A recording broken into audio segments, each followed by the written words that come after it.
Good afternoon. My name is Joontaek from the University of Wisconsin-Madison. Today, I'm going to present our work called Designing Traffic Control with NVMe-oF Fabric for Disaggregated Storage. And this is a comparative study of a switched architecture and switchless architecture of a storage area network. Let me start my presentation. Storage disaggregation is getting important to manage the large-scale storage system.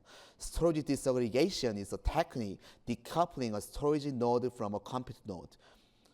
Left side is a traditional storage system. Traditional storage system tightly couple compute resource and storage resource in the same server. Each server has its own local SSDs, and if you need more storage capacity, you need to provision more host servers, even if you don't need more compute resources. Storage disaggregation breaks this coupling. Compute nodes and storage nodes are in separated pools connected by a storage area network. Compute nodes access storage remotely, typically using NVMe-oF Fabric protocols on top of TCP or RDMA. In disaggregated storage systems, storage nodes themselves are evolving rapidly. There are two trends in the evolution. The first trend is PCI bandwidth scaling.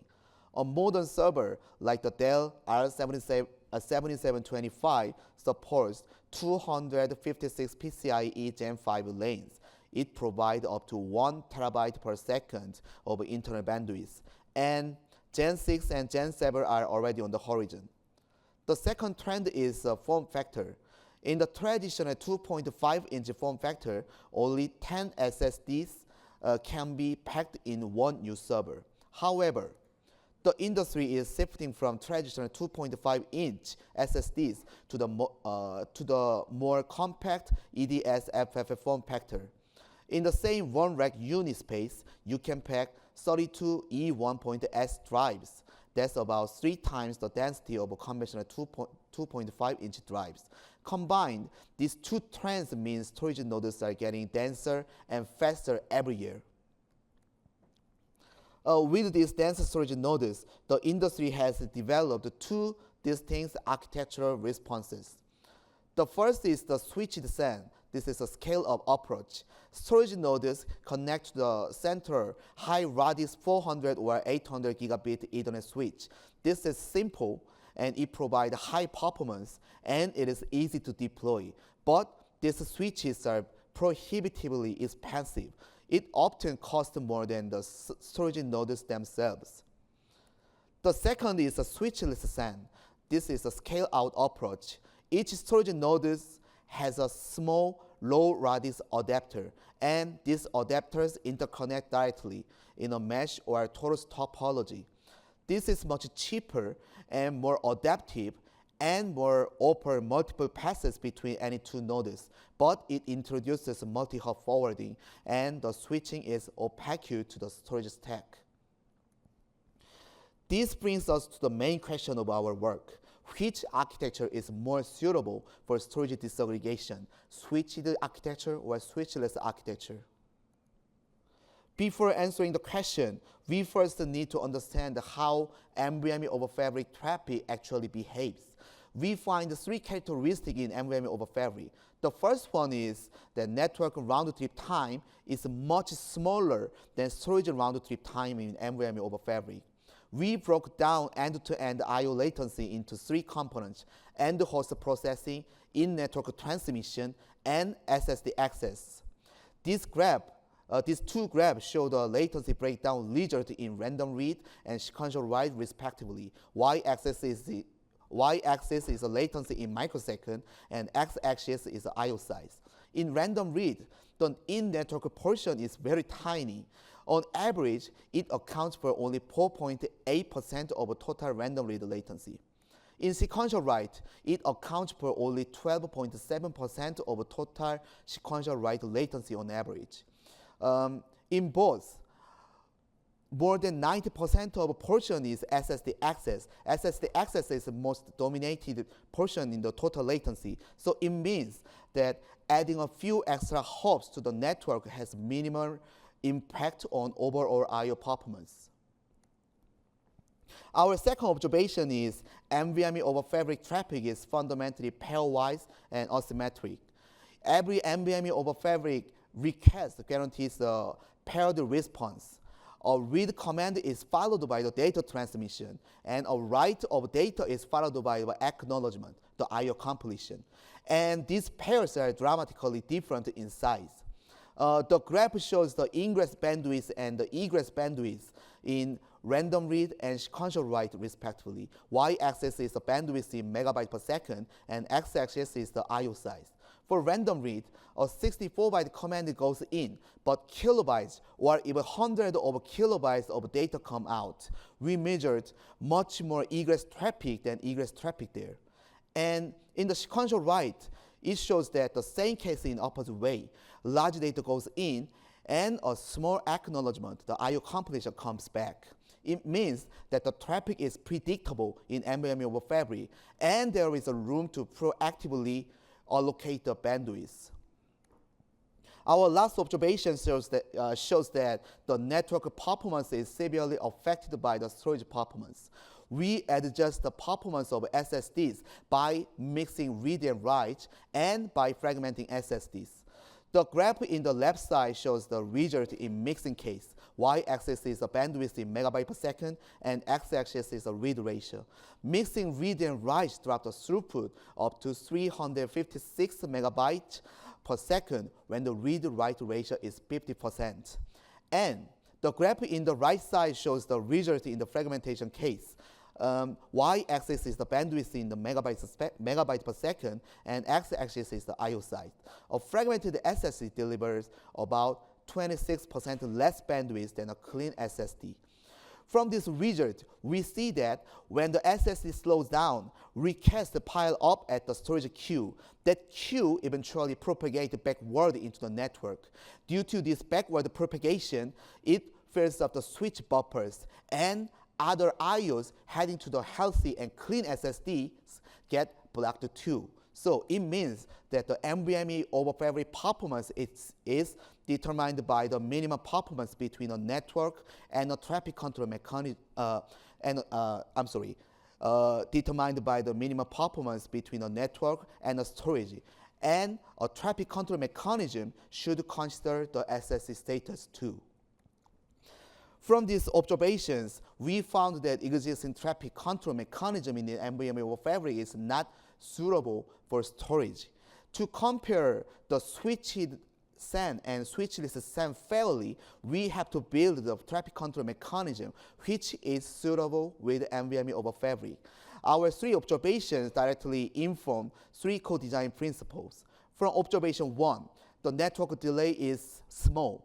We can get the intuition of greedy routing, and it becomes our int-assisted symmetric routing. From observation 2, the pairwise and asymmetric traffic, we can get the intuition of predictable bandwidth, and it becomes our eager bandwidth reservation. And from the last observation, the backward propagated queuing from SSD, we can get the intuition of we should consider storage state, and it becomes our storage-driven traffic scheduling. The first technique is int-assisted symmetric routing. int stands for in-network telemetry. The goal of this technique is to pick the least congested path to the target SSD. But how do we know which path is least congested? The idea is simple, but it's powerful. Each NVMe over fabric compression packet carries forward path telemetry back to the source hop by hop. Here, one I/O request, the red box is the request. The one I/O request leaves storage node 1, and its destination is storage node 6. Because the request was in the storage node 1, it already has the telemetry saved by the storage node 1, such as hop ID, timestamp, and ECM bit, which represents the path is congested or not. When the request leaves the storage node 1 and arrive at the next hop, the storage node 2, it stamps the information in the storage node 2. Now, the path between the storage node 1 and the storage node 2 is congested because the timestamp difference between the hop 1 and hop 2 is higher than the normal case. So here, ECM bit becomes 1. The request goes through the path and arrives at the destination, the storage node 6. The storage node 6 sends back the acknowledgement, IO completion, to the source, the storage node 1. The acknowledgement has the full telemetry stamped by the all hops in the path. The path of the acknowledgement share the same path with the path of the IO request. So the nodes in the path will be shared with the telemetry and be aware of which path is congested, and it can use that information to make the greedy routing path. The second technique is eager bandwidth reservation. The goal is to pre-allocate bandwidth for the response before it actually arrives. The idea is exploit NVMe over fabric's pairwise and asymmetric nature. When a small read command arrives, we already know a large response is coming, and we can know its size from the command itself. Here, the storage node 1 is sending a 128 kilobyte read command to the storage node 3. When it passes the storage node 2, the storage node 2 checks how many bandwidth is needed for this command and reserve the bandwidth. And the command arrives at the storage node 3, and the storage node 3 starts the data transmission of the 128 kilobyte read command. The data follows the same path with the command. So the data passes the storage node 2. When it passes the storage node 2, it uses the reserved bandwidth, maintaining the consistent network performance. The third technique, the last technique, is storage-driven traffic scheduling. The goal is to make the network aware of SSD load in real time. To achieve this goal, each storage node monitors its own bandwidth headroom, how much more traffic the SSD can absorb, and encode this as credits in NVMe over Fabric compression package. Here, the storage node A sends the IO request to the storage node C, and the storage node B is in the middle of the path. Now, the storage node C sends back to the completion packet to the storage node A. In the completion packet, the storage node C saves the status of each SSD the storage node C has. Now, the storage node, in the storage node C, the storage 2, 3, 4, and 6 are busy, so it saves the information in the completion packet. The completion packet passes the storage node B. At the storage node B, it saves the status of each SSD the storage node B has. The information will be used as will be shared in the all storage node in here, and will be used as credits to control the network traffic. Now we compare with the with the traffic control mechanism for NVMe over Fabric, we compare the switched SAN and switchless SAN by experiments. We use 4 storage nodes. Each storage node has a Samsung PM983 SSD, and we use NVMe over TCP for the protocol. For switched SAN, we use 1 community switch and 1 programmable switch. For switchless SAN, we use Bluefield 2 SmartNIC and 2D Taurus topology. We measure the throughput and latency in YCSB with RocksDB first. The graph on the left side shows throughput in YCSB workload. Y-axis is the K-IOPS, and X-axis is the workload. For throughput, both architecture perform essentially the same, but importantly, it's not slower either, despite the multi-hop topology. This validates our observation 1. Extra hops are nearly free. However, for latency, switchless wins clearly. Other 2 graphs show the average latency and the tail latency respectively. Y-axis is the average and tail latencies in microsecond, and X-axis is the benchmark. Average read latency dropped by 28.3% across all YCSB workloads, and tail latency drops by about 25% in all workloads. The reason is that in switched SAN, all traffic to the storage nodes contents at a single switch. But in switchless SAN, traffic naturally spreads across multiple passes. With our co-designed traffic control, switchless SAN fully leverages the advantages. Costs is where switchless shine. switchless SAN shines. We estimate the total cost of switched SAN and switched SAN with the increased number of ports. The graph shows the result. Y-axis is the total cost in $1 billion, and the x-axis is the number of ports. The gap between the costs get widened linearly with the cluster scale.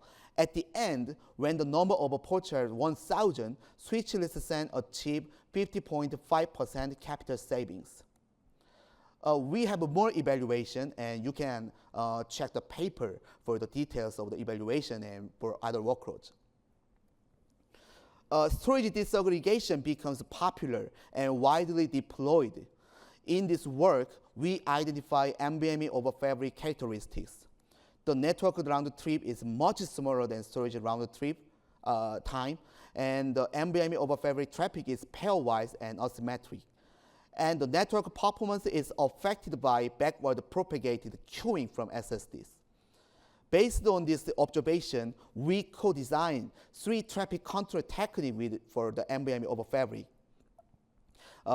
In-network telemetry assisted symmetric routing, and eager bandwidth reservation, and storage driver flow scheduling. And then we compare switched architecture and switchless architecture. Overall, we find that switchless SAN has lower latency and lower cost. We believe our work offers a practical blueprint for building high performance and cost-effective SAN fabric under storage disaggregation. This is the end of the presentation. Thank you, and I'm happy to take any questions. Thank you.